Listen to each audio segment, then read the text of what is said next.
অভিষেকের কাহিনী যেটা আমরা বলছিলাম যে যুবরাজ সিং যোগ্য শিষ্য, এক্স্যাক্টলি কি যুবরাজ সিং অভিষেক শর্মার ব্যাটিং স্ট্যান্ড বদল করে দিয়েছিলেন বলে আজকে তার এই উন্নতি।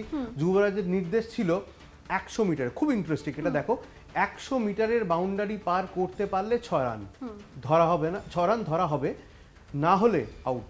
মানে 100 মিটার একটা ব্যাটারকে ক্রস করাতে হবে, তবে সেটাকে 6 হিসেবে কাউন্ট। প্রথমে জানিয়ে রাখি যে 100 মিটার সব জায়গায় তো থাকে না, যে কোনো দিকে আমরা 79 থাকে, কখনো 70 থাকে। যুবরাজ সিংয়ের প্র্যাকটিস স্টাইলটাই অন্যরকম।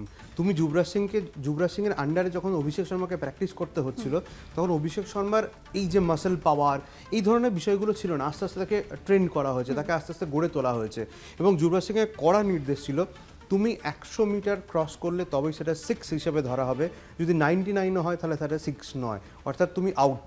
এইভাবে ট্রেনিং দেওয়া হয়েছে, এইভাবে হার্ড ট্রেনিং, এইভাবে মাসেল ট্রেনিং এবং এইভাবে পাওয়ার হিটিংয়ের ট্রেনিং যুবরাজ সিং কিন্তু অভিষেক শর্মাকে দিয়েছে। সেই কারণে মধুবন্তী যেটা বলছিলাম দর্শকদের জন্য, যে ভারতীয় ক্রিকেট অভিষেক শর্মাকে পেতে চলেছে ভবিষ্যতের অ্যাসেট হিসাবে।